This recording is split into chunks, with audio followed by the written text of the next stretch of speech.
आज श्री राम की सेना जयघोष करती हुई लंका पहुंची और उधर लंका पहुंचने सार ही जैसे ही रावण को यह बात ज्ञात हुई कि राम की सेना आज लंका में पहुंच चुकी है, उस समय रावण सोचने पर तो विवश हो गया कि इतना बड़ा विशाल समुद्र पार करना और वो भी साथ में सेना को लेकर, ये कोई साधारण बात नहीं है। और उस समय सभी प्रभु श्री राम की सेना ने जाकर अपना शिविर डाला और शिविर डालने के पश्चात प्रभु श्री राम अपनी सारी सेना को कहते हैं, उन्होंने कहा कि कल सुबह युद्ध का बिगुल बजेगा और इसलिए ये कोई अपना यह ना समझे कि यह कोई साधारण युद्ध है। श्री राम ने सारी सेना को समझाया कि यह कोई ना तो संपत्ति का युद्ध है, ना ही यह विपत्ति का युद्ध है। उन्होंने कहा यह धर्म का युद्ध है। ये धरती पर धर्म की स्थापना और अधर्म को समाप्त करने का युद्ध है। इसीलिए इस युद्ध को लड़ने से पहले आप सभी संपूर्ण रात्रि ध्यान करें और अगली सुबह युद्ध का बिगुल बजेगा, युद्ध का शंखनाद होगा, दोनों सेनाएं रण में पहुंचेंगी और एक भयानक, एक घमासान युद्ध होगा। श्री राम ने कहा इस बात को अपने मन में याद रखिएगा कि यह युद्ध साधारण युद्ध नहीं है, यह युद्ध असाधारण युद्ध है। और उसी समय प्रभु श्री राम की ऐसी बात को सुनकर सारी सेना आज ध्यान में बैठ गई। जैसे ही अगली सुबह हुई, अगली सुबह होते सार ही प्रभु श्री राम ने युद्ध भूमि में जाकर उसी समय आज उन्होंने अपने हाथों में शंख उठाया और जैसे ही शंख उठाया, आज रावण की सेना को चेतावनी देने के लिए श्री राम ने धर्म की स्थापना के लिए युद्ध भूमि में आज शंखनाद कर दिया। जैसे ही शंखनाद हुआ, उसी समय मानो आज रावण का महल जो था कपकपा गया, मानो आज उसके महल के अंदर एक प्रलय सी आ गई हो। और उसी समय रावण की सेनाएं जो थी वो सज्ज होकर युद्ध के मैदान में पहुंच गई और इधर प्रभु श्री राम की भी सारी सेना युद्ध के मैदान में पहुंच गई। और तभी क्या हुआ कि दोनों सेनाओं के बीच में युद्ध होना प्रारंभ हुआ। जो रावण है वो एक राक्षस है और राक्षस है वो मायावी है। उसकी सेना और रावण तरह तरह के प्रपंच रचते हैं और उन प्रपंचों के साथ उन्होंने पहले दिन से ही युद्ध को करना प्रारंभ किया। और प्रभु श्री राम की जो सेना है उनके पास सही मायने में वो अस्त्र शस्त्र भी नहीं है जिनके साथ वो युद्ध कर पाए, लेकिन उनके भीतर सिर्फ और सिर्फ एक उत्साह है, उनके अंदर एक भाव है कि श्री राम हमारे पक्ष में हैं। और उस समय जैसे ही दोनों सेनाएं आज एक दूसरे के आमने सामने हुई, आमने सामने होते सार ही आज दोनों सेनाओं के बीच में भयंकर युद्ध होना प्रारंभ हो गया। और जैसे ही युद्ध होना प्रारंभ हुआ, आज रावण की सेना युद्ध में आकर तरह तरह के अस्त्र शस्त्रों का प्रहार करने लग पड़ी। और इधर प्रभु श्री राम की जो सेना थी उसने भी अपने तुनीरों से अपने बाणों को निकाला और रावण की सेना के ऊपर उन अस्त्र शस्त्रों का प्रहार करना शुरू कर दिया। जैसे ही दोनों सेनाएं आज एक दूसरे के ऊपर प्रहार करते जा रही हैं और उसी समय कभी रावण की सेना श्री राम की सेना के ऊपर भारी पड़ जाती है और कभी श्री राम की सेना रावण की सेना के ऊपर भारी पड़ जाती है। और उसी समय प्रभु श्री राम की सेना जो थी अपने मन में प्रभु का स्मरण करते हुए वो युद्ध करती गई और आगे बढ़ती चली गई। जैसे ही प्रभु श्री राम की सेना आगे बढ़ती चली गई, उसी समय आज रावण की सेना के ऊपर प्रभु श्री राम की सेना भारी पड़ गई। जैसे ही सेना भारी पड़ी, उसी समय श्री राम की सेना ने, सारी वानर सेना ने रावण की सेना को खदेड़ दिया, उनको इत्र बित्र कर दिया। और उसी समय आज रावण की सेना देख रही है कि किस प्रकार से ये वानर सेना हमारे ऊपर चढ़ रही है, आक्रमण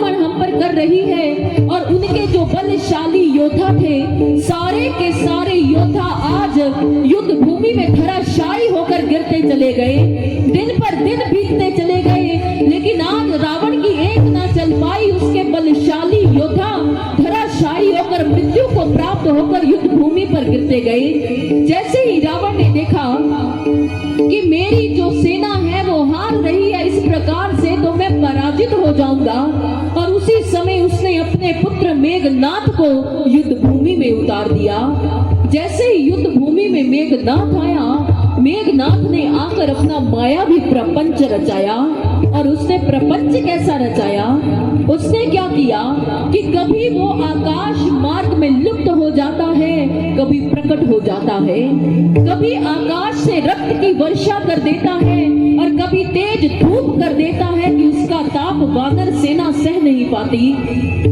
और आज जो इंद्रजीत है आज वानर सेना के समक्ष नहीं आ रहा है, और ना आने के कारण आज जो वानर सेना थी वो व्यथित हो गई कि हम इंद्रजीत के साथ युद्ध कैसे लड़ें। और तभी अपनी सेना के मन की व्याकुलता को देखकर श्री राम के छोटे भाई जो उनके अनुज है लक्ष्मण जी भी जाते हैं युद्ध मैदान में। जैसे ही इंद्रजीत ने देखा, अरे जिसे मैं चाहता था आज वो स्वयं चलकर मेरे सामने आ गया है, मेरा शिकार सामने खड़ा हो और उसका शिकार मैं ना करूं, ऐसा कैसे हो सकता है। और उसी समय इंद्रजीत अपना मायावी षड्यंत्र चलाता है और एक प्रहार लक्ष्मण जी पर करता है, और तभी लक्ष्मण जी मूर्छित होकर युद्ध भूमि में गिर जाते हैं। जैसे ही लक्ष्मण जी मूर्छित होकर युद्ध भूमि में गिरे, तो उसी ही समय जैसे ही मेघनाथ ने देखा कि लक्ष्मण आज युद्ध भूमि में गिरे हुए हैं, तो उसी समय उसने सोचा कि क्यों ना मैं लक्ष्मण को उठाकर अपनी राज्य सभा में ले जाऊं और अपने पिता के समक्ष जाकर इनको रखूं, ताकि मेरे पिता इसको देखकर प्रसन्न हो जाएं, उन्हें भी पता चले कि उनका पुत्र आज जीत प्राप्त करके आया है। उसी समय मेघनाथ आया और मेघनाथ ने आकर लक्ष्मण जी को उठाने का प्रयास किया, लेकिन गोस्वामी तुलसीदास जी कहते जैसे ही मेघनाथ ने लक्ष्मण जी को उठाने का प्रयास किया, मेघनाथ जो लक्ष्मण जी का शरीर था वो इतना भारी हो गया, न जाने कितने पर्वतों का भार उनके तन में चला गया हो। मेघनाथ बहुत प्रयास करता है, लेकिन आज मेघनाथ से लक्ष्मण जी की देह उठ नहीं पाई। और उसी समय उधर से हनुमान जी आते हैं, और हनुमान जी को देखकर जो मेघनाथ था वो वहां से भाग जाता है। तो हनुमान जी ने आकर लक्ष्मण जी को उठाया और अपने शिविर में ले गए। प्रभु श्री राम ने जैसे ही आज लक्ष्मण जी को ऐसे हालत में देखा, तो प्रभु श्री राम विलाप करने लग पड़े।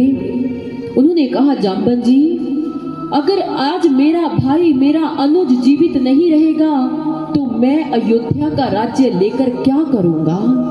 अगर मैं लंका पर विजय भी प्राप्त कर लूं, मुझे लंका का राज्य मिल जाए, मुझे अयोध्या का राज्य मिल जाए, बताइए कि इन राज्यों को मैं क्या करूंगा अगर मेरा अनुज ही आज जीवित नहीं रहेगा।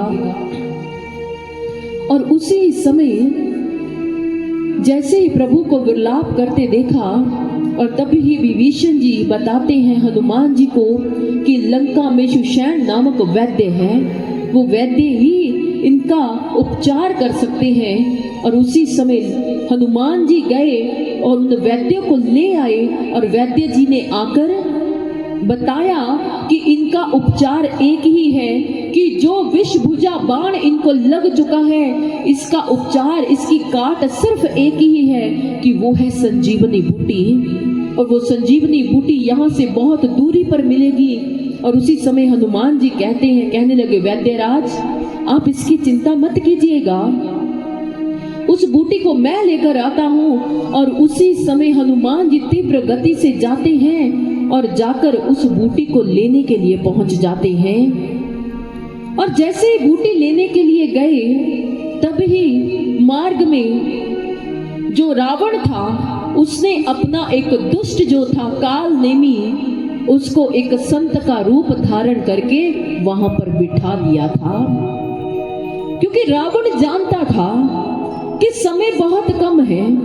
अगर हनुमान जी का समय मार्ग में ही व्यर्थ कर दिया जाएगा तो हनुमान जी संजीवनी बूटी लेकर सही समय पर लंका में पहुंच नहीं पाएंगे। और इसीलिए रावण ने यह कुचाल चली थी कि उसने अपने एक दुष्ट राक्षस कालनेमी को अपना एक संत का रूप देकर उसने मार्ग में बिठा दिया था, ताकि जो हनुमान जी हैं उनकी गति जो है अवरुद्ध हो जाए, उनकी गति को रोक दिया जाए। भक्तजनों, ये युद्ध जो राम रावण युद्ध हो रहा था, इस युद्ध के अंदर रावण ने बहुत प्रकार के प्रपंच किए। रावण ने बहुत प्रकार की कुटिल चालें चली, जिन चालों के माध्यम से वो चाहता था कि इस युद्ध को मैं जीत जाऊं। चालें तो भले उसने अनेकों प्रकार की चली, लेकिन उसकी कोई भी चाल श्री राम के समक्ष टिक नहीं पाई। क्योंकि जब राम रावण युद्ध होना था, युद्ध होने से पहले रावण ने मां काली का ध्यान किया और ध्यान कर उनको प्रसन्न कर लिया। जैसे ही प्रसन्न किया तो उस समय वो मां से वरदान प्राप्त करता है कि मां, आप युद्ध में हमारे पक्ष में रहें। तो मां ने भी उसे वरदान दे दिया कि ठीक है रावण, मैं तुम्हारे पक्ष में रहूंगी। और जब युद्ध को कुछ दिन निकले थे, तब जाकर जो रावण की सेना थी वो श्री राम की वानर सेना के ऊपर हावी होना प्रारंभ हो गई। और जैसे ही हावी होना प्रारंभ हुई तो उस समय सारी वानर सेना विचलित हो गई थी कि हम अच्छे भले रावण की सेना के ऊपर जीत प्राप्त कर रहे थे, लेकिन ये रावण की सेना किस प्रकार से हमारे ऊपर आक्रमण कर रही है। और तभी क्या हुआ कि जैसे ही प्रभु श्री राम की सेना वानर सेना विचलित हुई तो एक रात्रि सारी सेना प्रभु श्री राम की शरण में आकर बैठ गई। सेना ने आकर प्रभु श्री राम से कहा, कहने लगे, प्रभु अच्छा भला हम युद्ध को जीत रहे थे, हम युद्ध में विजय प्राप्त कर रहे थे, लेकिन एकदम से ये पल्ला रावण के पक्ष में कैसे चला गया।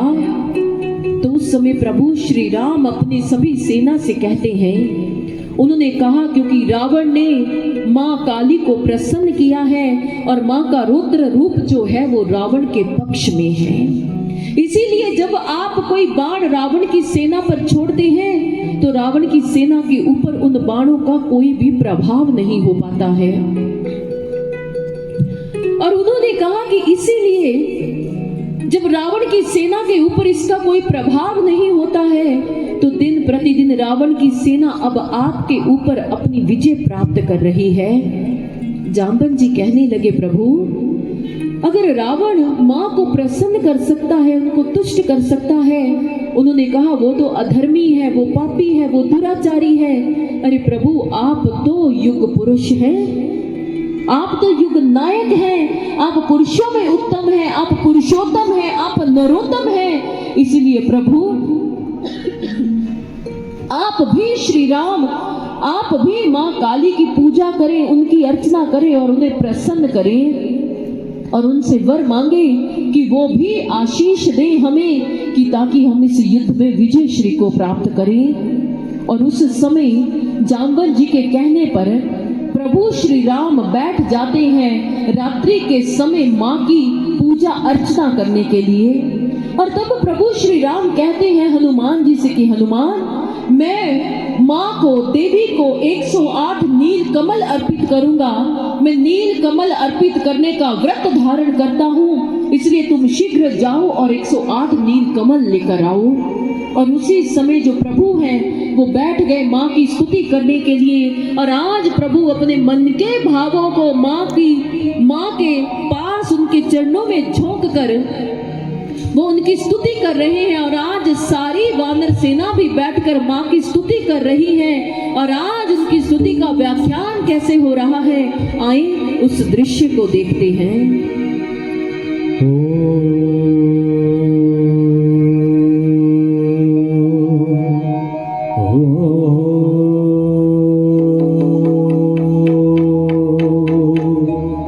Oh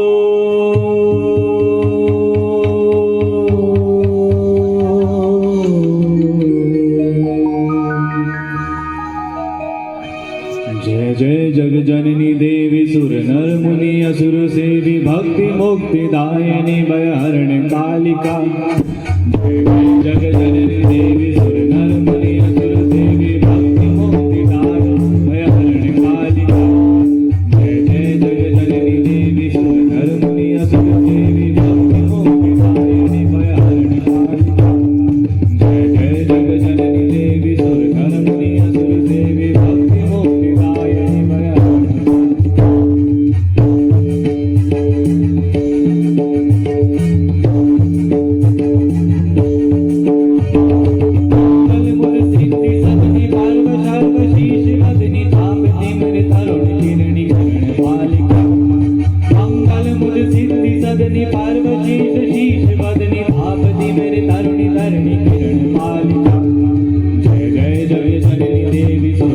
मुनि असुर देवी भक्ति मुक्तिदायिनी भयहरण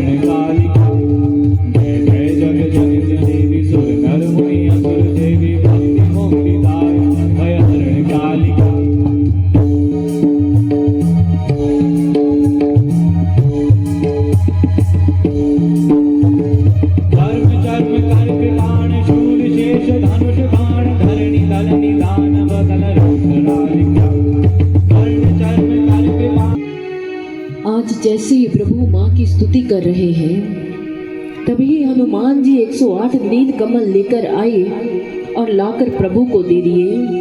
प्रभु एक एक करके माँ के चरणों में जो नील कमल है उनको अर्पित करते चले गए। जैसे ही 107 कमल माँ के चरणों में अर्पित कर दिए, अभी एक कमल अर्पित करना रहता था जो प्रभु ने व्रत धारण किया था। तभी देखा कि एक नील कमल वहां था ही नहीं। प्रभु ने जैसे ही देखा कि नील कमल नहीं है, तो उसी समय उन्होंने कहा कि हनुमान, हमने तुमसे 108 नील कमल लाने के लिए कहा था। हनुमान जी कहते हैं कि प्रभु, मैं 108 नील कमल ही लेकर आया था। तो उसी समय जाम्बवंत जी ने कहा कि प्रभु, मुझे ऐसे लग रहा है कि माई रुद्र रूप में आपकी परीक्षा ले रही है। वो आपकी परीक्षा ले रही है कि क्या आप सच्चे भावों से उनकी पूजा, उनकी अर्चना कर पाते हैं कि नहीं। क्या आप अपने व्रत को, अपने संकल्प को पूर्ण कर सकते हैं कि नहीं। और उसी समय प्रभु ने क्या किया, जैसे ही देखा कि मैंने 108 नील कमल अर्पित करने का व्रत धारण किया है, लेकिन 107 अर्पित कर चुका हूं, लेकिन एक कमल वहां पर नहीं है। और उसी समय प्रभु ने अपने तुनीर में से अपने बाण को निकाला। प्रभु कहने लगे कि मैं रघुवंशी हूँ और मैं अपने मुख से निकाले हुए वचन को अवश्य पूर्ण करूंगा, क्योंकि मैं जानता हूँ भले ही मेरे पास एक कमल नहीं है, लेकिन मेरे भक्त मुझे नील कमल, मुझे मेरे नयनों को नयन कमल कहते हैं, मेरे हाथों को कर कमल कहते हैं, मेरे चरणों को चरण कमल कहते हैं। इसीलिए मैं माँ को आज अपने भक्तों के द्वारा कहे गए कमलों के बीच में से एक कमल अर्पित करूंगा। और उसी समय जैसे ही प्रभु श्री राम ने अपने तीर की नोक को अपनी आंख के पास रखा कि मैं अपनी आंख को निकालकर, अपने नयन को निकालकर माँ के चरणों में अर्पित करूंगा। और उसी समय जैसे ही श्री राम अपनी आंख को निकालने ही लगे थे कि तभी वहां रुद्र रूप में वहां पर माँ काली प्रकट हो जाती है। जैसे ही माँ प्रकट हुई तो उसी समय सारी सेना ने जय जयकार कर दी, माँ को नमन किया, प्रणाम किया। और उसी समय माँ शांत होकर कहने लगे कि प्रभु, आज मैं आपकी सेना को यह आशीष देती हूँ कि आपकी सेना की जीत अवश्य होगी, आपकी सेना की ही जीत होगी, धर्म की ही जीत होगी। जैसे ही आज माँ ने आशीष दिया और माँ वहां से लुप्त हो गई, सेना के भीतर में जो भय व्याप गया था, सेना का मन जो अशांत हो गया था, माँ के पावन वचनों को सुनकर उनका मन जो व्यथित था वो फिर से शांत हो गया। और आज मानो प्रभु श्री राम ने सभी को संदेश दिया हो कि जब संतान का मन अति व्याकुल होता है, जब संतान बहुत पीड़ा में होती है, तो सबसे अधिक माँ ही अपनी संतान की पीड़ा को समझती है।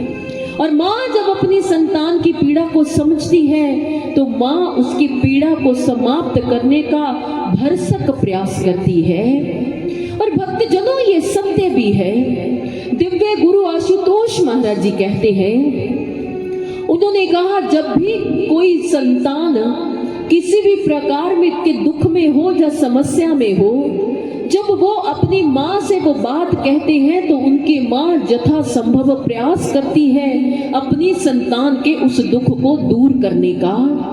महाराज श्री ने कहा कि यह तो एक संसारिक माँ है, लेकिन वो जगत जननी जो माँ है, जब वो देखती है कि उसकी संतान को किसी प्रकार की पीड़ा है, वो तो उसकी पीड़ा को दूर करने के लिए भागी चली आती है।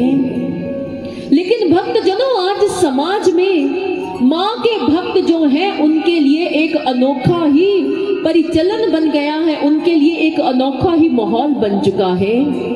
कहने के लिए तो हम माँ को मानते हैं, कहने के लिए तो हम माँ की पूजा करते हैं, लेकिन पुजारी तो हम माँ के हैं, लेकिन कार्य वो करते हैं जो माँ को पसंद नहीं है। हम अपने घर में अपनी शांति के लिए मन्नत मांगते हैं, लेकिन करते क्या है, किसी पशु की बलि देते हैं। हम कहते हैं मन्नत हमारी पूर्ण होगी, किसी पशु की बलि दे दी जाएगी तो माँ प्रसन्न हो जाएगी। भक्तजनों, आप मुझे एक प्रश्न का जवाब दीजिए, हम अकेले ही माँ की संतान नहीं हैं? पेड़ पौधे पशु पक्षी हर कोई उस माँ की संतान है। तो आप सोच के देखिए, आप भी माताएं हैं, अगर आपके समक्ष कोई आपके बच्चे को पीड़ा दे तो क्या आपको दर्द नहीं होता? होता है। अरे वो तो जगत जननी माँ है, जब उसके समक्ष आप उनकी संतान की बलि देते हैं, उसी के समक्ष उसकी संतान को मार देते हैं, मृत्यु प्रदान करते हैं, वो माँ कैसे प्रसन्न हो सकती है? वो माँ कभी भी प्रसन्न होकर आपको आशीष नहीं दे सकती। वो माँ आपके ऊपर रुद्र अवश्य हो सकती है कि आपने मेरी संतान को मार दिया। जब किसी माँ की संतान को मारा जाए, उस माँ के मन पर क्या बीतती है, उस माँ के मन में कैसा ज्वार भाटा निकलता है, ये उस माँ का मन भली प्रकार से जानता है अगर उसकी संतान को कोई क्षति पहुंचाए। लेकिन हम तो नित्य प्रति अपनी सांसारिक जरूरतों को पूरा करने के लिए मन्नत मांग लेते हैं, और मन्नत मांगकर कभी कुल देवी के, कभी इष्ट देव के, ना जाने कहां कहां जाकर हम अपने यहाँ पर अपनी मन्नत को पूर्ण करने के लिए जाकर जानवरों की बलि दे देते हैं। गोस्वामी जी कहने लगे, मानव ने आज यह जो प्रचलन चलाया हुआ है, उन्होंने कहा ये प्रचलन ऐसा है कि ये माँ को शांत नहीं करेगा, वो माँ के रुद्र रूप को प्रकट करने में सहायक जरूर बन जाएगा। और अगर माँ ने रुद्र रूप धारण कर लिया तो धरती पर प्रलय आ जाएगी, उससे पहले पहले मानव को संभलना पड़ेगा। भक्तजनों, हम इस संसार में रहते हैं, जब भी कोई कार्य करते हैं, हर कार्य को करने के पीछे हमारा स्वार्थ छिपा होता है। हम चाहते हैं हम ऐसे कर ले हमारे घर में सुख हो जाएगा, हम ऐसा कर ले हमारे घर में शांति आ जाएगी, हम ऐसा कर ले हमारे घर में पैसा आ जाएगा, हम ऐसा कर ले हमारे घर में संतान आ जाएगी, हमारी काया निरोग हो जाएगी। महापुरुषों ने कहा, हर समय मैं करते रहते हो तो बाहर जाकर किसी बकरी की बलि देते हो। उन्होंने कहा, तुम्हारे भीतर की जो बकरी है ना, मैं कर रही है, उसकी बलि दो। अपने अहंकार को समाप्त करो। कबीर जी ने कहा, आज समाज में लोग कहने को वो प्रभु के भक्त हैं, राम के भक्त हैं, लेकिन आज वो मांस का सेवन करते हैं, ऐसी ऐसी चीजों का सेवन करते हैं। आज तो लोगों की बुद्धि इतनी दुर्बुद्धि हो गई है कि आज उन्होंने गाय माता के मांस का भी भक्षण करना शुरू कर दिया। आज लोगों को समझ नहीं आ रहा कि जिस कार्य को हमने करना प्रारंभ किया है, जिस रास्ते पर चलना हमने शुरू कर दिया है, हम जानबूझकर माँ का उस प्रकृति का रुद्र रूप जो है उसे जागृत कर रहे हैं। आपने ही देखा, आप जिस देवभूमि में रहते हैं, भक्तजनों, कहने को तो ये देवभूमि है, लेकिन देवभूमि में श्रद्धा पलनी चाहिए, देवभूमि में भावनाएं होनी चाहिए। लेकिन इस देवभूमि में हमने ऐसे ऐसे कर्म करने शुरू कर दिए। आप देखते हो कि हर आए साल समाचार आते हैं कि यहाँ पहाड़ों में लैंडस्लाइडिंग हो गई, पहाड़ टूटने शुरू हो गए। वीडियोस ऐसी ऐसी आई कि पहाड़ इस प्रकार से टूटे, बादल पहाड़ों में फट गए और इतने बादल फटे, इतना पानी आया कि पानी का सैलाब किसी से संभल नहीं पाया और तब जाकर घरों के घर बह गए और बहुत सारे लोग ऐसे थे जिनका पूरा पूरा परिवार पानी में बह गया और उनका परिवार ही समाप्त हो गया। आज तो कई ऐसे लोग हैं जिनके परिवारों के वंश में कोई दिया जलाने वाला भी नहीं बचा है। लेकिन जब कभी कोई कुदरती आपदा आती है भक्तजनों, आपने कभी सोचा कि वो कुदरत, वो प्रकृति, वो माँ हम पर अपना रुद्र रूप क्यों दिखा रही है? माँ तो कभी जानबूझकर अपनी संतान को दुख नहीं देती, माँ तो कभी अपनी संतान को किसी प्रकार की पीड़ा नहीं देती, लेकिन ये प्रकृति माँ क्यों इतना रुद्र रूप धारण कर रही है? कभी बादल फट रहे हैं, कभी ज्वार भाटाएं फट रहे हैं, कभी कहीं से पहाड़ टूट रहे हैं, लोग अपने जीवन से हाथ धो रहे हैं, गैयों के घरों के घर बह गए, पशुधन बह गया। आखिरकार ऐसा क्या कारण हो गया कि प्रकृति माँ हम पर अपना रुद्र रूप प्रकट करना शुरू हो गई? कहने को हम बहुत बड़े भक्त हैं, लेकिन कहा जाता है कि जब जब माँ अपना रुद्र रूप दिखाती है, रुद्र रूप जगाने के पीछे आसुरी शक्ति होती है। आसुरी शक्ति का भाव यह नहीं है कि असुर वो है जिनके बड़े बड़े सींग हो, विकराल चेहरा हो, काला रंग हो, वो असुर नहीं होता। भक्तजनों, असुर वो होता है जिसका मन इतना काला हो चुका है, उसे स्वार्थ की डफली बजाने के सिवा और कोई राग नहीं आता। जिस व्यक्ति ने कभी अपने जीवन में परमार्थ नहीं किया, जिसने कभी किसी दूसरे का भला नहीं मांगा, जिसने कभी समाज हित में अपने कदमों को नहीं बढ़ाया, वो व्यक्ति, हमारे संत कहते हैं, उन्होंने कहा कि वो देवत्व को नहीं धारण करता, वो राक्षस प्रवृत्ति को धारण किया हुआ है। इसीलिए भक्तजनों, हमें जागृत होना पड़ेगा। ये ऐसे कुदरती जो प्रकोप हो रहे हैं, ये प्रकृति जो हमारे ऊपर अपना रुद्र रूप धारण कर रही है, कैसे कैसे नुकसान हम झेल रहे हैं, व्यथित होते हैं। बारिश की 2 बूंदें बाद में पड़ती है, मन में भय पहले पैदा हो जाता है कि कहीं कोई किसी प्रकार की क्षति ना हो जाए, कहीं किसी प्रकार का कोई नुकसान ना हो जाए। आजकल तो लोग पहाड़ों में आने से डरने लग पड़े कि पता नहीं कहां से पहाड़ टूट पड़ेंगे, और पहाड़ टूट गए तो ना जाने किसका क्या क्या नुकसान हो जाएगा। भक्तजनों, अगर आज प्रकृति ऐसा रूप धारण कर रही है तो हमें गंभीर होकर सोचने की जरूरत है कि हम लोगों ने ही ऐसा कार्य किया है जिस कार्य के द्वारा आज माँ हम पर कुपित हो रही है। इसीलिए हमें माँ को कुपित नहीं करना, माँ को शांत करना है, और हमें उस कर्म को करना है जिस कर्म के माध्यम से माँ हम पर अपना प्रेम लुटाए। और माँ अपना प्रेम लुटाए, इसके लिए हमें स्वार्थ को छोड़कर परमार्थ की राहों पर चलना पड़ेगा। हमें हर समय मैं और मेरा परिवार, मैं और मेरा परिवार, मैं और मेरा परिवार, इस राग को गाना बंद करके हमें परमार्थ की धुन छेड़नी पड़ेगी। हमें लोगों का भला मांगना पड़ेगा। इसीलिए तो हमारे ऋषियों ने कहा था, सर्वे भवन्तु सुखिनः सर्वे सन्तु निरामया। उन्होंने कहा सारा संसार सुखी हो, सारा संसार निरोग हो। हे प्रभु, हम तुमसे प्रार्थना करते हैं संसार में कभी भी कोई दुखी ना हो। लेकिन हम लोग जब से होश संभाला है, हमारे हाथ तो जुड़ते हैं, लेकिन हमारी प्रार्थनाओं में होता क्या है? मैं और मेरा परिवार। कभी हमने संसार के लिए नहीं मांगा कि प्रभु संसार पर दया कीजिए, हर किसी के दुख को समाप्त कीजिए, हमें सही रास्ते पर चलाइए और हम उस मार्ग के अनुगामी बन पाए जिस पर चलने के लिए अब हमें आप कह रहे हैं। कबीर जी ने बड़ा सुंदर कहा, वो कहते घर में जो मानुष मरे बाहर देत जलाए, आते हैं फिर घर में औगड़ घाट नहाए, औगड़ घाट नहाए बाहर से मुर्दा लावे, लूण मिर्च घी डाल डाल उसे घर माहे पकावे, कहे कबीर दास उसे फिर भोग लगावे, घर घर करे बखान पेट को कब्र बनावे। उन्होंने कहा घर में अगर किसी की मृत्यु हो जाए तो कहते हैं मुर्दे को लंबा समय तक घर में नहीं रखना चाहिए, मुर्दे को लंबा समय घर में रख लिया तो अपशगुन होता है। मुर्दे को जाकर जला आइए, शमशान घाट में जला आइए।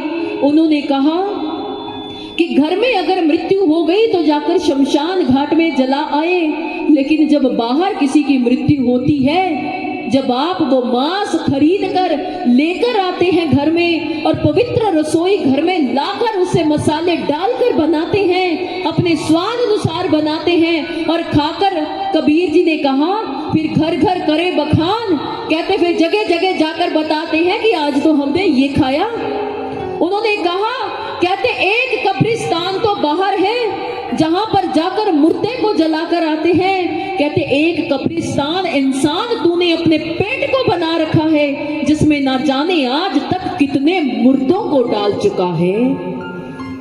भक्तजनों, सोचना पड़ेगा। हमारे संतों ने अगर हमें यह बातें कही हैं तो इनके पीछे कारण रहे हैं कि ये मांस का भक्षण करना हमारे धर्म में नहीं आता कि हम मांस का भक्षण करें। ये चीजें हमारे से उसमें नहीं आती। आज हमारे समाज के देव तुल्य हमारे भाई नशे का सेवन करते हैं। आज वो ऐसे ऐसे नशा करते हैं, हमारे युवा नशा करना शुरू हो गए। अरे भीतर माँ रहती है, प्रभु रहते हैं, सिया राम की युगल जोड़ी हमारे भीतर रहती है। जब हम नशा करते हैं या ये मांस का सेवन करते हैं तो क्या हम उनके चरणों में अर्पित कर रहे हैं गंदगी? हम उनके चरणों में ये सब अर्पित करते हैं तो क्या वो हमें प्रसन्न होकर हमें आशीष देंगे? कभी भी नहीं। इसीलिए भक्तजनों, आप जब नवरात्रे आए, जब माँ के मंदिर में जाएं, जब कोई धार्मिक स्थान पर जाएं, आप जोत जलाते हैं और वो ज्योति संकेत करती है कि माँ का रूप प्रकाश है। इंसान अपने जीवन के सारे पाप कर्मों को समाप्त करके अपने जीवन की राहों को प्रकाशमान कर ले, क्योंकि जब तेरा जीवन प्रकाशमान होगा तो माँ का तेरे पर प्यार आएगा, माँ तुझ पर प्यार लुटाएगी। और इसीलिए उन्होंने कहा कि अगर आप माँ का प्यार पाना चाहते हो तो माँ की ज्योत में से माँ का दर्शन करो और अपने जीवन के मार्ग को प्राप्त करो कि हमें किस मार्ग पर चलने के लिए कहा है। और किसी भक्त ने बहुत सुंदर कहा है कि अगर माँ के प्यार को पाना है तो तुम्हें क्या करना पड़ेगा। सो आए मिलकर ऐसे ही भजन को श्रवण करते हैं।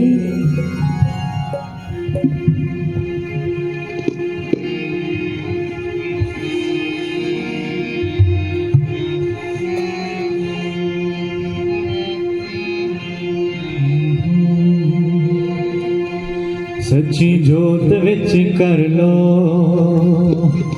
सच्ची जोत विच कर लो दीदार माई दा, सच्ची जोत विच कर लो दीदार माई दा। आओ ले लो जिन्ने लेना है प्यार माई दा, आओ ले लो जिन्ने लेना है प्यार माई दा। सच्ची जोत विच, ओ सच्ची जोत विच कर लो दीदार माई दा, सच्ची जोत विच कर लो दीदार माई दा। आओ ले लो जिन्ने लेना है प्यार माई दा, आओ ले लो जिन्ने लेना है प्यार माई दा। सच्ची जोत विच, ओ सच्ची जोत विच कर लो दीदार माई दा, सच्ची जोत विच कर लो दीदार माई दा।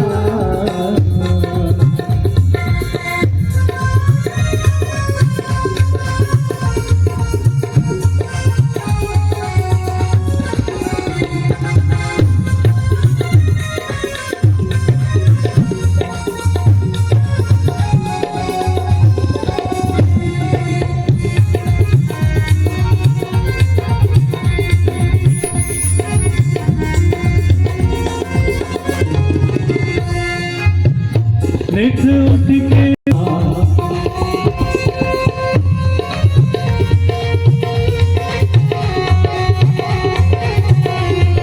ताली जोर से।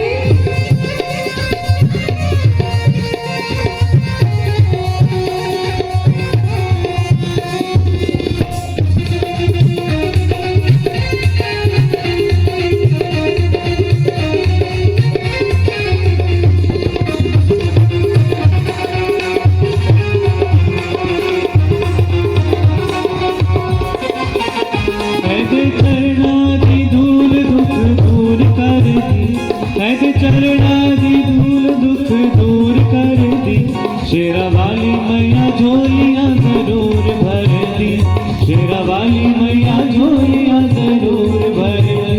ऐदे चरणा दी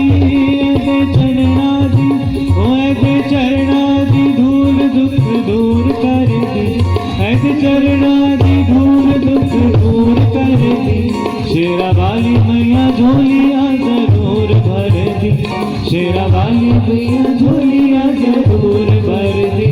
सारा कलयुग हो सारा कलयुग, सारा कलयुग बिच अवतार माई दा, सारो कलयुग बिच अवतार माई दा। आओ ले लो जिन्ने लेना है प्यार माई दा, आओ ले लो जिन्ने लेना है प्यार माई दा। सच्ची जोत विच हो सच्ची जोत विच, हो सच्ची जोत विच कर लो दीदार माई दा, सच्ची जोत विच कर लो दीदार माई दा। आओ ले लो जिन्ने लेना है प्यार माई दा, आओ ले लो जिन्ने लेना है प्यार माई दा। सच्ची जोत विच कर लो दीदार माई दा, सच्ची जोत विच कर लो दीदार माई दा, सच्ची जोत विच कर लो दीदार माई दा, सच्ची जोत विच कर लो दीदार माई दा, सच्ची जोत विच कर लो दीदार माई दा, सच्ची जोत विच कर लो दीदार माई दा, सच्ची जोत विच कर लो दीदार माई दा, सच्ची जोत विच कर लो दीदार माई दा, सच्ची जोत विच कर लो दीदार माई दा, सच्ची जोत विच कर लो दीदार माई दा।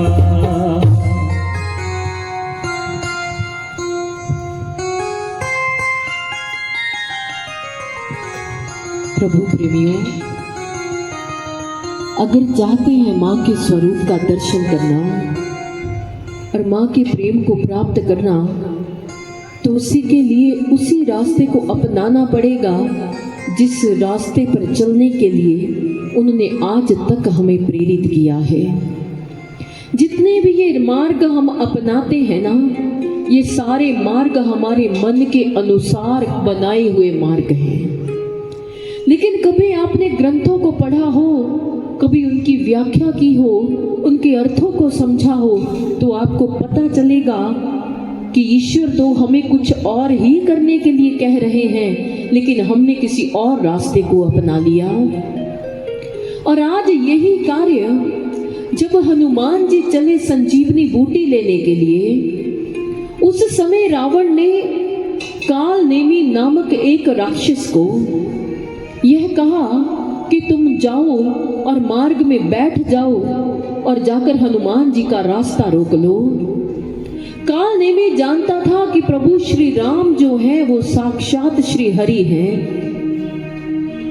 और हनुमान जी उनके भक्त हैं, इसलिए प्रभु के भक्त को रोकना अनर्थ है, ये पाप है।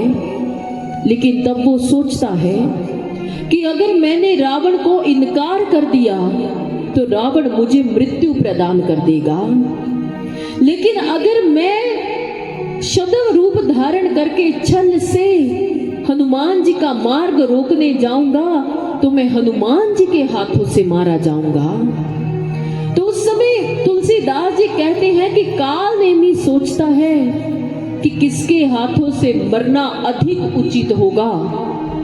उसने सोचा कि रावण तो पापी और अधर्मी है, लेकिन हनुमान जी भक्त और धर्मी है। उन्होंने कहा हनुमान जी के हाथों से मरने से मुझे गति मिलेगी, इसीलिए उन्होंने रावण के इस प्रस्ताव को स्वीकार कर लिया और शदम रूप धारण कर, वो एक संत का रूप धारण कर मार्ग में बैठ गया। हनुमान जी जब आकाश मार्ग से जा रहे थे, उस समय उनका ध्यान अचानक से धरती पर गया तो एक आश्रम से राम नाम की ध्वनि उत्पन्न हो रही थी। हनुमान जी ने सोचा कि इस जंगल के बीच में कौन है ऐसा जो श्री राम का भक्त है। हनुमान जी उसे देखने के लिए उस आश्रम में चले गए। जाकर देखा कि वहां पर एक संत बैठे हैं जो राम नाम का कीर्तन कर रहे हैं, लेकिन संत का रूप धारण किया हुआ है, लेकिन है वास्तव में राक्षस, कालनेमी है वो। और जैसे ही हनुमान जी ने देखा, हनुमान जी उसके पास गए, कुछ देर बैठकर प्रभु का संकीर्तन किया। और तब हनुमान जी ने कहा कि मुझे प्यास लगी है, मैं पानी पीना चाहता हूँ। कालनेमी ने एक और इशारा कर दिया कि आप वहां पर जाइए, समुद्र में जाकर पानी पी लीजिए। और तुलसीदास जी कहते हैं कि जब हनुमान जी पानी पीने के लिए उस समुद्र के पास गए, उसके किनारे गए, तो हनुमान जी पानी पी रहे थे कि उसी पानी में, उसी जल में एक मगरी थी। उस मगरी ने आकर हनुमान जी के चरणों को पकड़ लिया।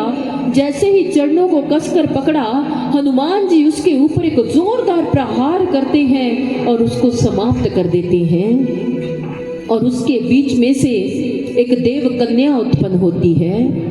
उस मगरी ने कहा, हनुमान जी, अरे आप तो संत ठहरे, मैंने आपके चरणों को पकड़ा और आपने मुझ पर प्रहार कर दिया।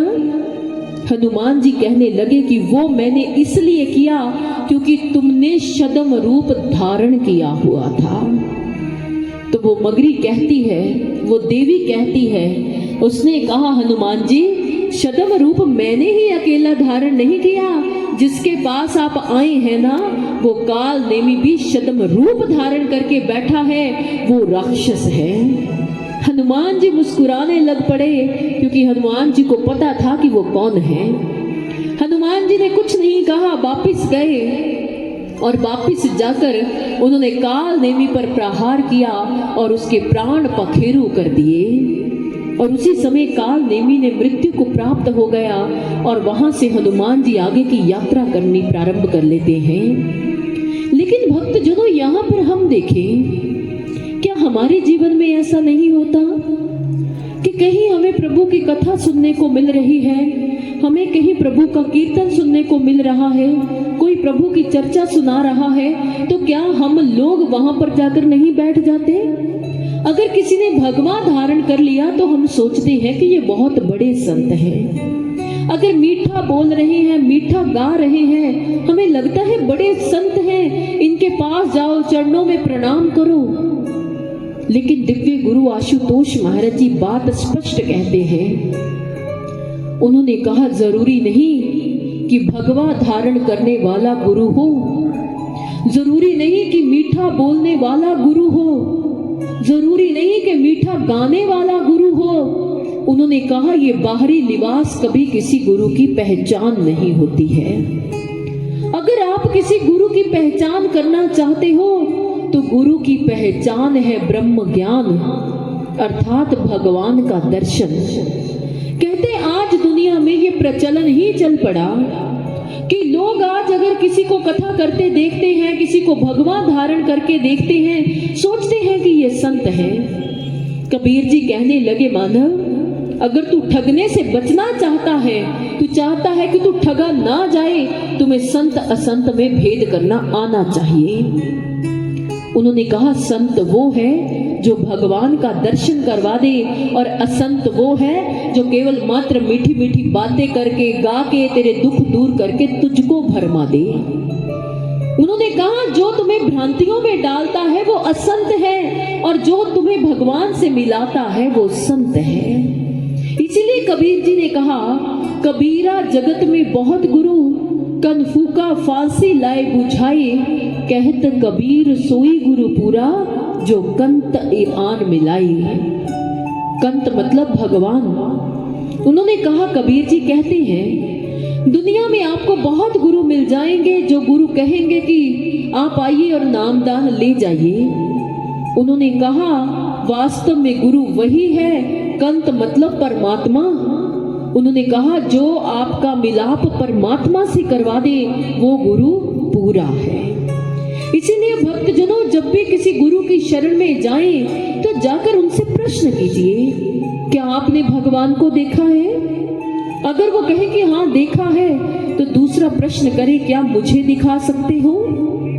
क्योंकि स्वामी विवेकानंद जी जब भी किसी की शरण में जाते थे तो यही प्रश्न करते थे। अगर वो जाके पहला प्रश्न पूछते, क्या आपने भगवान को देखा है? अगर वो कहते कि नहीं, हमने भगवान को नहीं देखा, तो वो उनको जाकर कहते, फिर आप एक कथावाचक हो, आप संत नहीं हो, क्योंकि संत वही होता है जो भगवान का दर्शन करवाना जानता हो। ऐसे ही करते करते अनेकों गुरुओं के पास गए। अगर उसे कोई गुरु कह देता कि हाँ मैंने भगवान को देखा है, तो विवेकानंद जी दूसरा प्रश्न करते, क्या मुझे भगवान दिखा सकते हैं? अगर वो कहते कि आपको नहीं दिखा सकते, तो विवेकानंद जी उन्हें भी कहते कि अगर आपने स्वयं भगवान को देखा है तो इसका मतलब है कि आप संत नहीं, आप भक्त हैं। अगर आप में भगवान दिखाने की समर्था नहीं है तो आप संत नहीं हैं। इसलिए आज के बाद अपने आप को संत मत कहलाइएगा। लेकिन जब उनको स्वामी राम तीर्थ जी मिले, स्वामी रामकृष्ण परमहंस जी मिले, तो उन्होंने कहा कि मैं तुम्हें भगवान का दर्शन करवा दूंगा। तो विवेकानंद जी ने तो तब भी विश्वास नहीं किया। उन्होंने सोचा दुनिया में आज बहुत गुरु हैं, दुकानदारियां चलाई हुई हैं।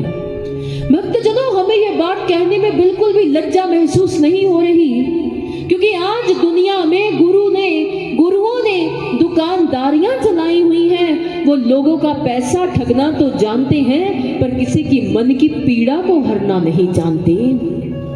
वो लोगों को उपदेश करना तो जानते हैं, पर स्वयं के आचरण में लाना नहीं जानते। वो लोगों को बड़ी बड़ी लच्छेदार बातें तो सुना सकते हैं, लेकिन लोगों को भगवान का दर्शन नहीं करवा सकते। आज लोगों ने संसार में संत बनकर बैठ गए और दुकानदारी शुरू कर ली। आशुतोष महाराज जी स्पष्ट कहते हैं, उन्होंने कहा गुरु वो नहीं होता जो आपका पैसा हर ले, आपका पैसा ठग ले। उन्होंने कहा गुरु वो होता है जो आपके मन और आत्मा की पीड़ा को हर ले, जो आपको भगवान का दर्शन करवा दे। और भक्त जनों, दुनिया में ऐसे आपको अनेकों संत मिल जाएंगे जो कहेंगे कि हाँ आप हमारी शरण में आइए और नामदान ले जाइए। लेकिन स्वामी विवेकानंद जी बड़ा सुंदर समझाते हैं। उन्होंने कहा, वो कहते the relationship with the guru is the greatest in my life. My first preference is to my guru because he freed my soul. The father and the mother give me this body, but the guru bestows upon me the emancipation from the cycle of birth and death. वो कहते मैं 52 गुरुओं के पास गया, पर मैं किसी को भी अपना गुरु नहीं कहता हूँ। मैं कहता हूँ स्वामी रामकृष्ण परमहंस जो है वो मेरे गुरु हैं। उन्होंने कहा क्यों? क्योंकि उन्होंने मुझे ज्ञान दिया, मुझे भगवान का दर्शन करवाया और मेरी आत्मा को आवागमन के 84 के चक्र से मुक्त कर दिया। इसीलिए भक्तजनों, गुरु वही होता है जो भगवान का दर्शन करवाए। इसीलिए जब ऐसा गुरु जीवन में मिलेगा तो आपके भीतरी कपाट खुल जाएंगे, क्योंकि गुरु भीतर भगवान के प्रकाश रूप का दर्शन करवाएगा। बहुत सारे लोग तो हमें आकर यह भी कहते हैं, वो कहते हैं साध्वी जी हमने गुरु धारण कर रखा है, इसलिए हमने सुना है जब एक गुरु धारण कर लो तो आप गुरु बदल नहीं सकते, गुरु बदलने पर पाप लगता है। ये बात आपने बिल्कुल सही सुनी है कि गुरु बदलने पर पाप लगता है, लेकिन भक्तजनों अधूरी सुनी है। गुरु बदलने पर पाप लगता है, लेकिन सच्चा गुरु बदलने पर पाप लगता है। जो झूठा है, जिसने ज्ञान ही नहीं करवाया, जिसने ध्यान नहीं बताया, जिसने दर्शन नहीं करवाया, वो कहाँ का गुरु है? वो तो गुरु है ही नहीं। वो तो उसने ये लिबास डाल लिया, आपने गुरुजी कहना शुरू कर दिया तो वो गुरु बन गया। अगर आप गुरुजी ना कहते तो वो गुरु ना बनता। आपने पहचान साथ नहीं ली, इसीलिए ठगे जाते हो। पहचान साथ लेकर चलो। अगर किसी ने गुरु धारण किया है तो भक्तजनों हम स्पष्ट कहेंगे, अगर तो आपको भगवान का दर्शन करवा दिया सर पर हाथ रखकर, तो उनके चरण कभी मत छोड़िएगा। लेकिन अगर आपको दर्शन नहीं करवाया, खाली बातें ही की हैं। जहाँ आपको कहा है ये माला ले जाइए, घर जाकर जाप करिए, जहाँ कहा है कि जो नामदान दिया है जितनी मेहनत करोगे उतना फल मिल जाएगा, अगर ऐसी बातें की है तो आशुतोष महाराज जी स्पष्ट कहते हैं, वो कहते कि ऐसे लोग आपके साथ कोरा झूठ बोल रहे हैं। उन्होंने कहा गुरु वही होता है जो भगवान का दर्शन करवा दे। इसीलिए भक्तजनों, अगर तो ऐसा गुरु मिला है जिसने भगवान का दर्शन करवाया है तो उसके चरण कभी ना छोड़े। लेकिन अगर ऐसा गुरु नहीं मिला तो वो गुरु सिर्फ नाम का गुरु है। इसलिए आप आगे बढ़ सकते हैं, आप गुरु धारण कर सकते हैं। इसलिए तो संतों ने कहा जब तक गुरु मिले नहीं साचा, चाहे करो 10 चाहे करो 50। उन्होंने कहा 50 गुरु भी कर सकते हो, लेकिन सफर तब रुकना चाहिए जब जीवन में पूरा गुरु आ जाए। इसीलिए ऐसे गुरु की खोज करें जो गुरु आपको भगवान का दर्शन करवा दे। और भक्त बड़ा सुंदर कहता है कि जब जीवन में सद्गुरु आते हैं तब वो हमारे भीतर भगवान दिखाते हैं। और गुरु क्या करते हैं, आए इस भजन के माध्यम से श्रवण करते हैं।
देखने की इच्छा है तो उसके लिए गुरु की शरण में जाना पड़ेगा।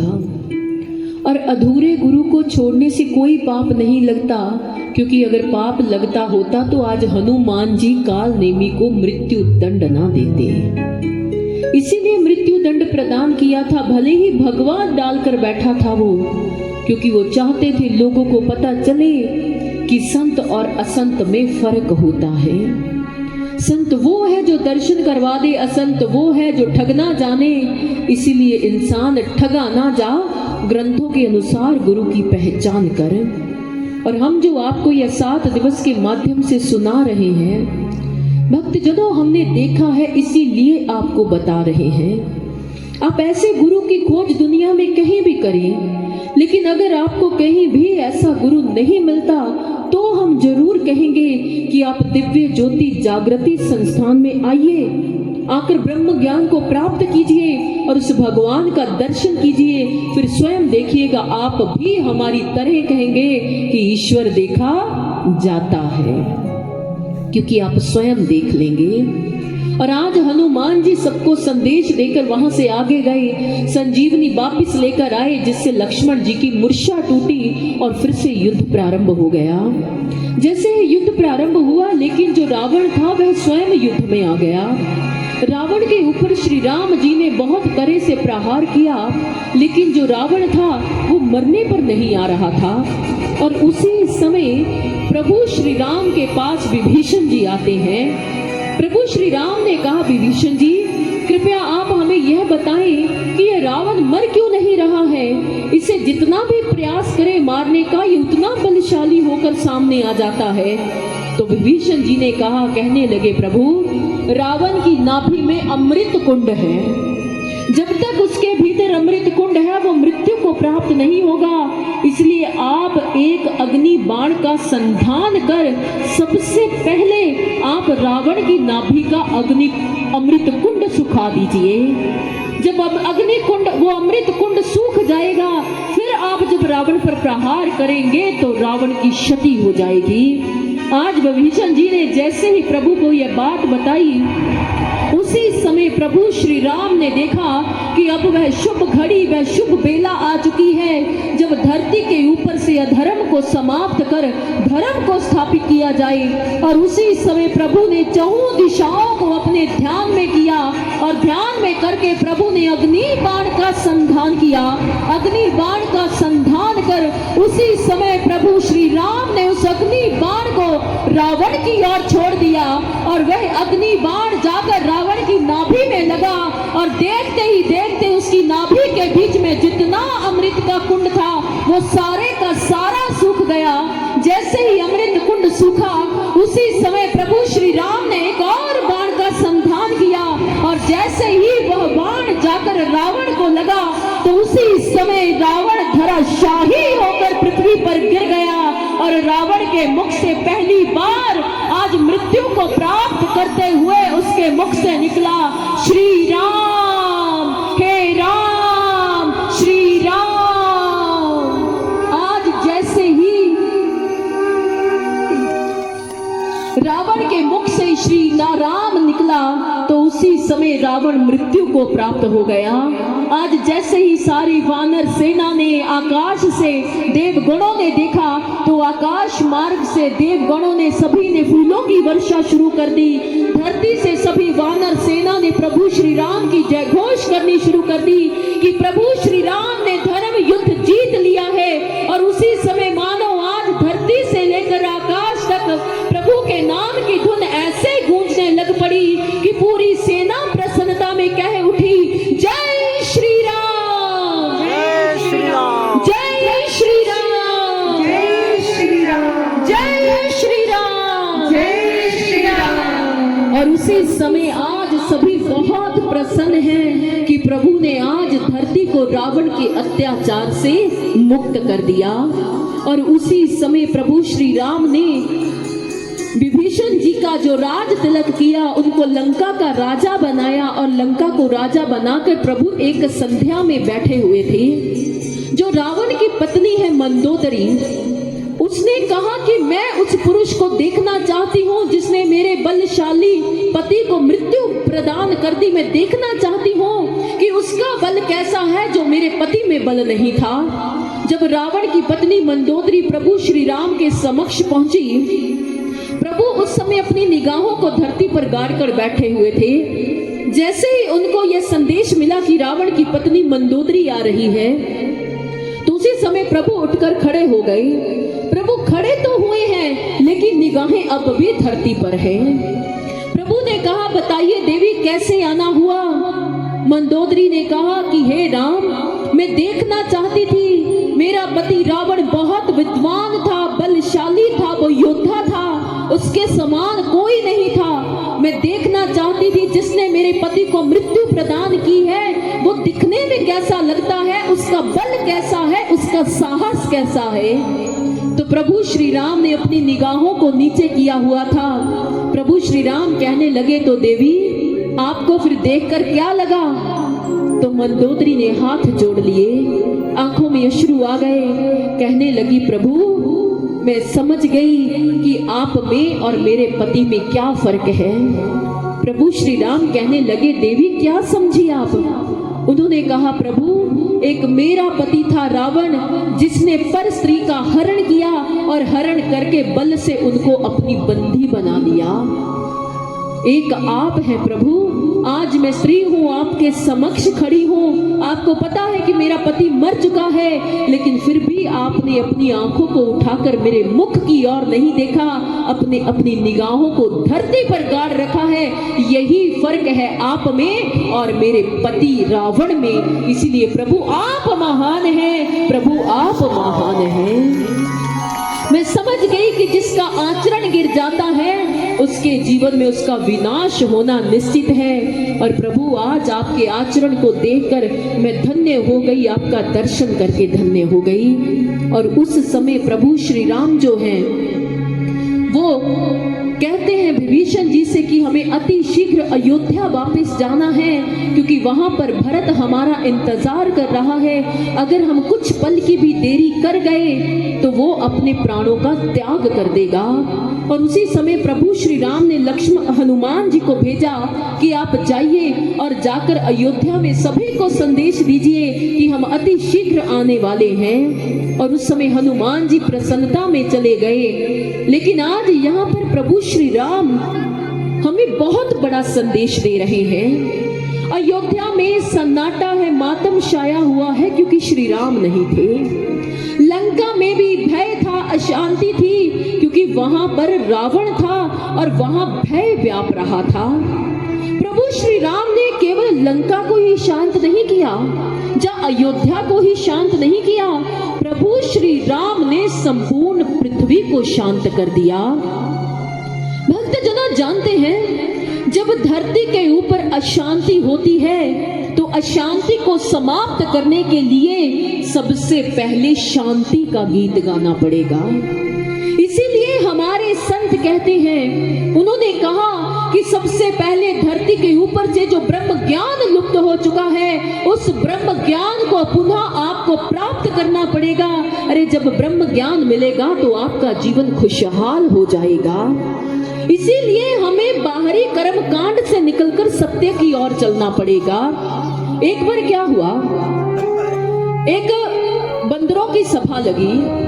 उन्होंने कहा, हमने सुना है जप तप करने से ईश्वर प्रसन्न हो जाते हैं, तो क्यों ना हम लोग मिलकर हम भी कुछ करें। आपस में सलाह कर ली, कहते ऐसे करते हैं, व्रत करते हैं। व्रत करने का मन में ठान लिया। अब जैसे ही उन्होंने सोचा कि आज हम सारे के सारे बंदर मिलकर व्रत रखेंगे। अब जैसे ही व्रत का सोचा तो उनमें से एक बंदर कहने लगे, शाम तक भूख से प्राण निकल जाएंगे, कमजोरी आ जाएगी। इसलिए ऐसे करते हैं, शाम में संध्या में जो हमने खाना है ना, केले खाने हैं, वो अभी लाकर रख लेते हैं पास में। जैसे ही समय पूरा होगा तो खा लेंगे। तो केले लाकर रख लिए गए। थोड़ी देर के बाद क्या हुआ, एक बंदर और कहता है, अरे शाम के समय तो हमारी शक्ति खत्म हो जाएगी, केला छीलने की भी हिम्मत नहीं रह पाएगी, तो क्यों ना हम लोग केले छील कर रख लें। जैसे ही व्रत का समय पूरा होगा उठाएंगे और खा लेंगे। तो उसी समय सभी ने क्या किया, केले छील लिए और छील कर पास रख लिए। तभी उनमें से एक और बंदर बोला, कहता, भाई व्रत रखने पे ना मैंने सुना है बड़ी बुरी हालत होती है, इतनी भी हिम्मत नहीं रहेगी उठा के खा ले, क्यों ना केले की गिरी को मुख में ही रख लें। जैसे ही समय पूरा होगा तो हम लोग खा लेंगे। अब जैसे ही सभी बानरों ने केला मुख में रखा तो अंदर चला गया। जैसे ही अंदर गया तो यहाँ पर हमारे संतों ने, भक्तों ने समझाया। उन्होंने कहा, मानव, जिस प्रकार से बंदरों की सभा ने सोच तो अच्छी रखी कि हम कुछ करें, लेकिन कर्म उल्टा कर लिया। कहते इसी प्रकार से समाज के प्रत्येक मानव के भीतर सोच तो अच्छी है कि हम अच्छा काम करें, लेकिन जो वो कर्म करते हैं वो कर्म सदैव विपरीत दिशा में चला जाता है। इसीलिए हमारे संत कहते हैं, अगर भगवान को पाने की, शांति को पाने की इच्छा है, धरती पर प्रेम प्रचार प्रसार को बहाल करने की इच्छा है, तो उसके लिए ब्रह्म ज्ञान का होना बहुत जरूरी है। और भक्तजनों, हम इतने दिन से आपको ब्रह्म ज्ञान की महानता बता रहे हैं। ये महानता हमें भी पहले नहीं पता थी, लेकिन जब हमें दिव्य ज्योति जागृति संस्थान के संचालक एवं संस्थापक दिव्य गुरु श्री गुरु आशुतोष महाराज जी की संगत मिली, जब हमने उनसे ब्रह्म ज्ञान को प्राप्त किया, तब जाकर हमें समझ आया कि ब्रह्म ज्ञान अर्थात ईश्वर का दर्शन, और दर्शन के पश्चात ही इंसान की भक्ति शुरू होती है, इंसान के भीतर सद्भाव आते हैं। और जब हमें ये बात का पता चला, तो उस समय इस संसार के अंदर आपको ऐसे दिव्य ज्योति जागृति संस्थान में श्री गुरु आशुतोष महाराज जी की शरणागत, जैसे आप मंचासीन संत समाज को देख रहे हैं, ऐसे आप सैकड़ों संत समाज को देख सकते हैं, जिन्होंने ब्रह्म ज्ञान को प्राप्त करके, शांति को प्राप्त करके अपने जीवन में समाज की सेवा को करने का व्रत धारण कर लिया। और जब समाज की सेवा का व्रत किया, संन्यास लिया, हमने भगवा धारण किया, तो बहुत सारे लोगों ने हमसे प्रश्न कर लिया। उन्होंने कहा, साध्वी जी, आप लोग लगता है सारे अच्छे घरों से हैं, पढ़े लिखे हैं, लेकिन एक बात समझ नहीं आई कि आप लोगों ने संन्यास क्यों ले लिया? क्या आपको रिजेक्शन मिला था? भक्तजनों, हम आपसे कहेंगे, हमें रिजेक्शन नहीं मिला था, हमें सिलेक्शन मिला था। हमें धर्म प्रचार के लिए सिलेक्शन मिला था, हमें सत्य प्रचार के लिए सिलेक्शन मिला था, धरती पर फिर से ज्ञान की गंगा को बहाल करने का सिलेक्शन मिला था, इसीलिए हमने संन्यास को धारण किया। बहुत से लोग सोचते हैं कि शायद घरों में कुछ नहीं होगा, इसीलिए संन्यास ले लिया, लेकिन हम आपको बताना चाहते हैं, ये जितना संत समाज आप देख रहे हैं, केवल इतना ही नहीं, दिव्य ज्योति जागृति संस्थान में श्री गुरु आशुतोष महाराज जी की शरणागत 10,000 से अधिक युवा सन्यासी हैं, जो इसी प्रकार से भगवा धारण करके जगह जगह पर सनातन का प्रचार कर रहे हैं, ताकि अशांत समाज को शांत किया जा सके। लोग सोचते हैं कि शायद इनको कुछ तो मिल गया होगा, लोग कहते हैं, साध्वी जी, कुछ तो मिला होगा तभी संन्यास ले लिया, लेकिन हम आपको कहेंगे, कुछ मिलने पर संन्यास नहीं लिया जाता, जब सब कुछ मिल जाता है तब संन्यास लिया जाता है। हमें भगवान मिला है, इसीलिए संन्यास लिया है। और भक्तजनों, आज का जो समय है ना, अगर किसी को कहा जाए आप धन दान कर दे, तो वो धन का दान कर देगा। अगर किसी को कहे अपना समय दान कर दे, वो समय का भी दान कर देगा। लेकिन संतान का दान करना, ये कोई भाग्यशाली ही कर सकता है, ये हर किसी के नसीब में नहीं होता। क्योंकि हर माता पिता को अपनी संतान अधिक प्रिय होती है, हर माँ बाप की संतान उनके लिए उनके जिगर का टुकड़ा होती है। लेकिन जो माँ बाप संसार की सेवा में, समाज की स्थापना में, सत्य की स्थापना के लिए अपनी संतान का दान कर दे, उससे बड़ा दान इस दुनिया में कोई नहीं है, उससे बड़ा दान कोई नहीं है। इसीलिए भक्तजनों, हमारे माता पिता ने इसलिए नहीं भेज दिया कि घरों में कुछ था नहीं, हमें कोई रिजेक्शन मिला था, बल्कि हमें इसलिए भेजा क्योंकि हमें श्री गुरु आशुतोष महाराज जी ने भगवान का दर्शन करवाया था, दर्शन मिला था। तो इसीलिए सभी ने अपनी एजुकेशन कंप्लीट करने के बाद स्वयं ये निर्णय लिया कि शादी विवाह ये गृहस्थी तो सारी दुनिया करती है, हम समाज की सेवा करेंगे, समाज को अशांत समाज को शांत करेंगे, इसमें फिर से शांति की गंगा को बहाल करेंगे। इसीलिए दिव्य गुरु श्री गुरु आशुतोष महाराज जी का संकल्प है, वो कहते हैं कि मैं मानव में क्रांति और विश्व में शांति लाकर ही रहूंगा। इसीलिए उन्होंने विश्व को शांत करने का बीड़ा उठाया है। इसीलिए भक्तजनों, किसी महामानव ने, किसी महाकवि ने बहुत सुंदर भाव लिखे हैं। उन्होंने कहा, न शांति का गीत है, न प्रेम का प्रसार है, ब्रह्म ज्ञान के बिना विनाश ही विनाश है। इसीलिए अगर समाज को आप पुनः शांत करना चाहते हैं, धरती पर फिर से राम राज्य को लाना चाहते हैं, फिर से धरती पर प्रेम की गंगा को बहाल करना चाहते हैं, तो उसके लिए ब्रह्म ज्ञान को प्राप्त करना ही पड़ेगा। इसीलिए ये महामानव की रचना है, ये महाकवि की रचना है, और वह हमें क्या कहता है, आए इस उद्घोष को हम श्रवण करते हैं, जिस उद्घोष की प्रेरणा दिव्य गुरु श्री गुरु आशुतोष महाराज जी ने दी है। आए इसे श्रवण करते हैं।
विनाश है, ब्रह्म ज्ञान के बिना विनाश ही विनाश है।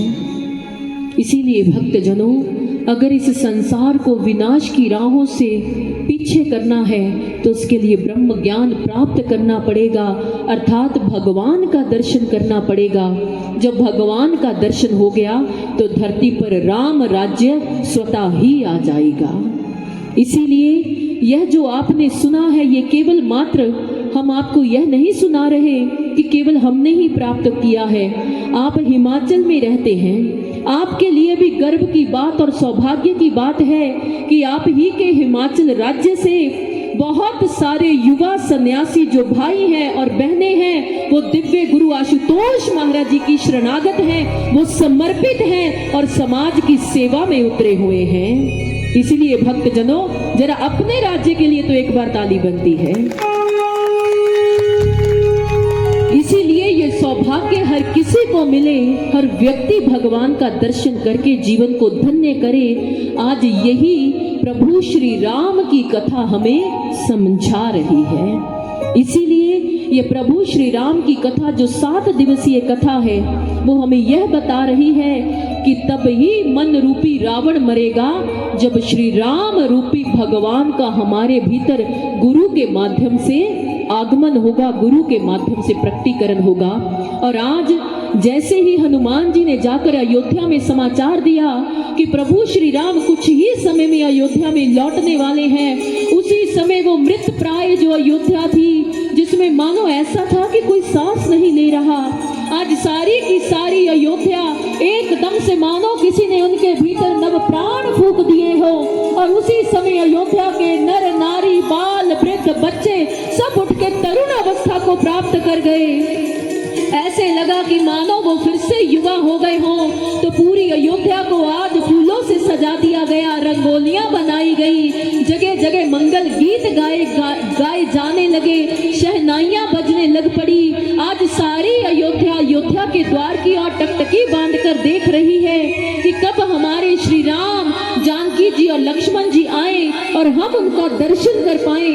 और सारी अयोध्या आज दुल्हन सी सज गई है। जैसे ही प्रभु श्री राम का विमान आकर अयोध्या में रुका, उसी समय नर नारियों के बीच में ऐसा उत्साह पैदा हो गया, क्योंकि आज 14 साल के बाद श्री राम वापस अयोध्या में आए थे। और जैसे ही आज सभी ने प्रभु श्री राम का, जानकी जी का, लक्ष्मण जी का दर्शन किया, और भक्तजनों आज प्रभु श्री राम ने आते सार ही सबसे पहले माता कैकेयी को प्रणाम किया, ताकि मैं दुनिया को बता पाऊं कि माता कभी बुरी नहीं होती है। ये सब मेरी ही रचना थी, ये मेरी ही लीला थी और इसको मैंने ही रचा था। और जैसे ही सभी को प्रणाम किया, मिले, तो उसी समय सारी अयोध्या आज प्रसन्नता में प्रभु के ऊपर पुष्प वर्षा करने लग पड़ी। और उसी समय नर नारियां, बाल बच्चे, वृद्ध आज झूम झूम कर गा रहे हैं, खुशी मना रहे हैं, क्योंकि राम 14 वर्ष के बाद, आज राम 14 वर्ष के बाद कहाँ आए हैं?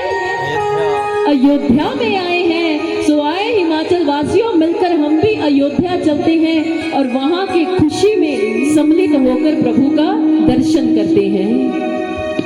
सब झूमे नाचे खुशियाँ मनाए, सब झूमे